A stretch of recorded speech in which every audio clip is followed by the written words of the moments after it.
Hello लोगोफोर नोंथांमोनखौ गिबियावनो गासैखौबो चेनेलाव बरायना लाग्रोनाय जाबाय। लोगोफोर आं नोंथांमोननि थाखाय मोनसे गोदान भिडिअ लाबोदों। आसा खालामदों गासिबो नोंथांमोना बे भिडिअखौ जोबजासिम नायलांगोन होननानै।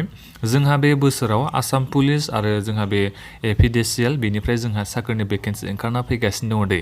आं नोंथांमोननिसिम बेखौ आं मानि थाखाय खोन्थाहरदों बिनि बागैबो आं नोंथांमोननिसिम दा एसे उनाव खोन्थागासिनो दङ। गिबियाव आं नोंथांमोननिसिम खोन्थाहरनो सानदों जोंहा आसाम पुलिसनिफ्राय फैनो गोनां आसाम पुलिसनि ABUB कनस्टेबलनि भेकेन्सिनि बागै। जोंहा बे भेकेन्सिया बे ABUB कनस्टेबल भेकेन्सिया बोसोरफ्रोमबो ओंखारबायानो थायो। थांनाय बोसोरावबो ओंखारदों, बिनि सिगां बोसोरावबो ओंखारबायानो थायो दै। साख्रिनि भेकेन्सिया बेहाय 2000 बेबायदि थायो आरो 2000 1000 बिनि गेजेरावनो थाबाय थायो। दा देग्लाय बोसोरावबो जोंहा बे आसाम पुलिसनिफ्राय ABUB कनस्टेबलनि थाखाय साख्रिनि भेकेन्सि ओंखारना फैगोन दै। मा मासाव ओंखारना फैनो हागौ?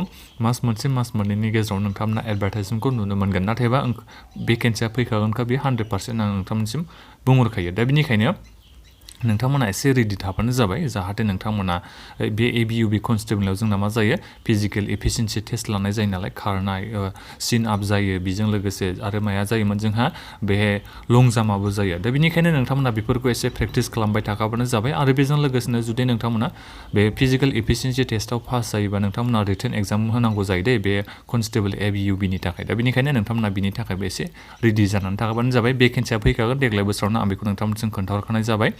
जायखिजाया बे मास मोनसे मास मोननैनि गेजेराव नोंथांमोना एडभार्टाइजमेन्टखौ नुनो हागोन। आरो बेजों लोगोसे मोनसे खोथा, जोंहा इलेक्सनाबो खाथि जादों नालाय, दा बेनिखायनो बिथांमोना बेफोरनि साख्रिनि भेकेन्सिखौ एसे बारायना होगोन। आरो बेजों लोगोसे मोनसे इम्परटेन्ट खोथायानो जाहैबाय जोंहा APDCL बिनि थाखायबोथ' भेकेन्सिया फैगोन होननानै बेखौ नोंथांमोना गोबां खौराङानो नुखाबाय जानांगौ।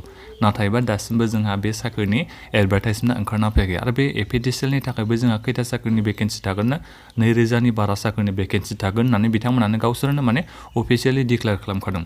दा बेहाय नोंथांमोना मिथिनो हाखाबाय जोंहा APDCLनिफ्रायबो साख्रिनि भेकेन्सि ओंखारना फैगासिनो दं होननानै।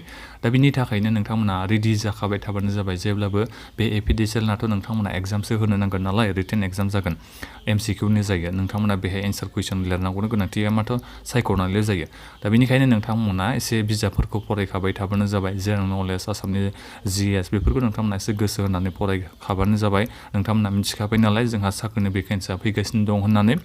बिनिफ्राय आरो मोनसे खोथाबाव दै, जोंहा बे आरो बेलेग डिपार्टमेन्टनिफ्रायबो साख्रिनि भेकेन्सि ओंखारना फैनो हागौ दै, बेयो गोबां चान्स दङ। दा बेनिखायनो आं खावलायदों आरो जोंहा बे आसामनि हिस्ट'रि, आसामनि बे जिअ'ग्राफि, आसामनि जेनेरेल नलेज, बे कारेन्ट एफेयार्सनि बागै एसे दानिफ्रायनो एसे फरायखालांबा नोंथांमोना एसे एग्जामखौ साबसिन होनो हागोन दै। गोबां साख्रिनि भेकेन्सि ओंखारना फैगासिनो दङ, नोंथांमोना सिन्थाल' दा खालाम। दा बेनिखायनो नोंथांमोना एसे चेनेलाव आपडेट थाबाय थाबानो जाबाय, जाहाथे नोंथांमोना बेबादिनो साख्रिनि आपडेटखौ मोनबाय थानो हायो। आं बे भिडिअखौ बानायनायनि मटिभानो जाहैबाय जों माने आसाम पुलिसनि साख्रि फैयोबा दाख्लैबावसो जोंहा जेल वार्डार गोबां बिदिनो साख्रिनि भेकेन्सि ओंखारना थांबाय। नाथायबा बारा गोबाव सम मोनैनि थाखाय जोङो बेफोर एग्जामाव माने क्वालिफाइखौ जानो हाया आरो। जेब्ला एडभार्टाइजमेन्टखौ जों मोनोना अब्लासो जों गोबां मानसिफ्रानो मा खालामो, खारनायखौबो प्रेक्टिस खालामो, लं जाम्पखौबो बारो, फरायनो नाजायो, हाख'वा जाहैयो। दा बेनिखायनो नोंथांमोना एसे गोजाननिफ्रायनो थियारि जानानै थायोबा नोंथांमोना बेफोर एग्जामखौ माने एसे इजियावनो पास जानो हानाय बायदि मोनगोन आरो नोंथांमोनानो। दा बेनिखायनो नोंथांमोना गोजाननिफ्रायनो एसे फरायखाहोलांबानो जाबाय। मानो होनोबा जोंहा भेकेन्सिया एसे खम जायो, गोबां एप्लाइ खालामग्रा थायो, कम्पिटिसना एसे बुरजा जायो। दा बेनिखायनो नोंथांमोना दानिफ्रायनो एसे गोसो होनानै फरायबानो जाबाय। आंनिफ्राय बेखौनो नोंथांमोननिसिम खावलायहरनाय थाबाय। दा बेखिनियानोमोन, बे भिडिअखौ शेयार खालामबानो जाबाय। माबाफोर सोंनांगौ दङबा नोंथांमोना कमेन्ट खालामनो हागोन। चेनेलाव गोदानै फैदोंबा बेबादिनो आपडेट मोननो हायो। चेनेलखौ साबस्क्राइब खालामना ला अननानै। गोजोन्थों।